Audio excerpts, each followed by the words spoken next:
performance po na nanganak po ako sa bunso ko, may mga pantal po siyang tumutubo.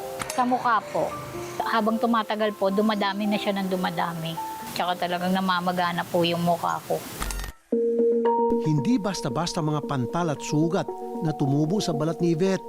Nagkumpulan ng mga ito, nagpatong-patong at naging makati at mahapdi. Noong una, hindi inakala na mag-asawa na seryoso ang kanyang iniinda.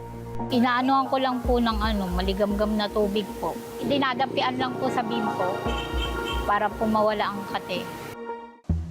Nagbagong pananaw nila nang umabot sa puntong halos kainin na si Yvette ng kanyang mga sugat, literal. Kasi yung sugat niya dito po, halos natatakpan po yung isang side ng ilong ko. Tapos pag tanggal po niya ng langid niya, ganito na po ang lumabas. Parang nabiyak po siya.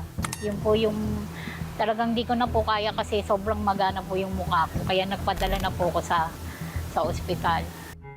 Dito na nagdesisyon si Yvette na magpatingin sa dermatologist. Nirefer po ako sa derma, tapos po yun, binigyan po ako ng gamot. January 2 hanggang March po. Umokay naman po siya, gumagaling. Gumaling na po siya by March. Tapos di na po ako bumalik doon sa derma ko sa una.